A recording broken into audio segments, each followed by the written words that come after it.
Even if you just look across the yard, you can kind of imagine Thurgood Marshall, you can imagine Elaine Locke, Toni Morrison, all of the people who have graced the yard of Howard University. And recently we have our robots now, which are a part of our community. I have to say, when I looked at them initially, I thought, whoa, what's going on? This is a high-tech 21st century campus.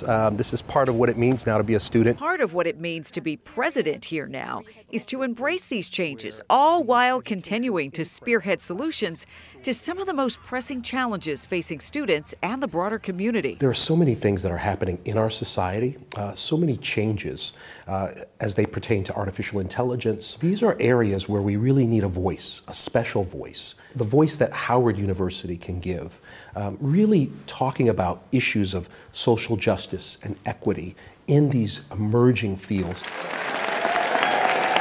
President Vinson has been on the job for just a few months now, so he's just beginning to articulate his vision for the Mecca. Mordecai Wyatt Johnson, who was the first African-American president at Howard University, actually worked here. Unlike most presidents of HBCUs, Vinson did not graduate from one. He was most recently the provost and executive vice president at Case Western Reserve University in Cleveland. How are you going to sort of navigate the contours of an educational institution with a huge cultural legacy, but perhaps without the resources that you have been used to at other institutions? Howard University, at this particular moment in time, is my calling.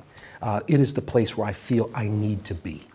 It is the place where I feel I can pull together everything that I've learned, everything that I've done, and contribute back in a way that resonates with the mission. I have actually participated in other institutions in building connections with HBCUs, and it's been very important to me in my journey at institutions like GW, at Hopkins, and at Case Western Reserve.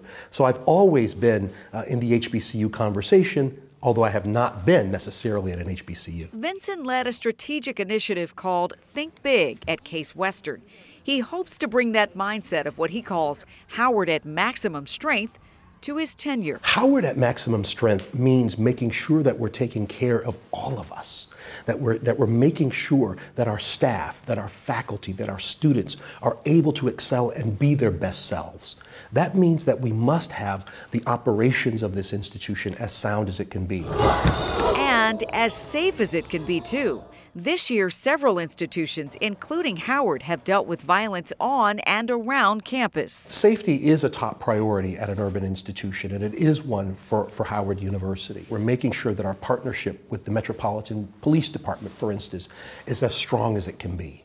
We're also increasing the way we use technology as an intervention to improve safety on our campus.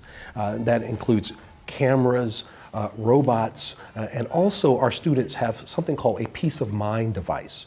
And it is a small round device where if there's an incident or if a student needs help, they can press that button and get almost instant response. Your plans? I'm going to nursing school after I graduate. I want to be a pediatric nurse. That is fantastic. Howard's newest president, historian, and tenured professor loves to connect with students Nice to meet you. and learn about their passions. He discovered his interest in Afro-Mexican history in a college classroom. And as the nation grapples with what part of the American story should be taught, he believes truth ought to be at the center of it. Howard has always been an institution that has prided itself on being able to interpret the journey of the Black experience. And that comes with pain, it comes with jubilation, it comes with milestones, and it comes with a real penetrating gaze at what America is. And he's already looking toward the future. Howard, in the future, is going to be a greater place. It's going to be more true than ever to mission. And it's going to really be a unifier and hopefully an emblem and a symbol for this American experiment. And this fall, President Vinson is going on a listening tour of sorts. He'll hear from students, staff, faculty, and the university community about opportunities and challenges going forward. He also has a strong commitment to amplifying the research that Howard does and to building stronger ties with other HBCUs to continue to tackle the hard problems that we all face here in society. Yeah, you talked about a lot of the challenges. I think he has one of the best jobs in the city. I mean, to be surrounded by so much history, so much talent and forward-thinking people each and every day. He would tell you that you're absolutely right, and I would, as a biased Howard alum, would say, of course he does. Clearly, he's got a lot of work to do, a lot of excellent things to build on, for sure. And he's got this really interesting kind of eclectic life experience. Born in South Dakota, went to school here at Bishop Ireton for a time. His dad was in the military, spent time in Italy. So he brings all of these differing experiences to his time at the Mecca with lots of different cultures on campus. So it'll be an interesting thing to see how all of this evolves. But awesome. High expectations and a lot of people excited to see what he's going to do. All right. Good story. Thank you, Les. Thanks. We love our educators and like this one here.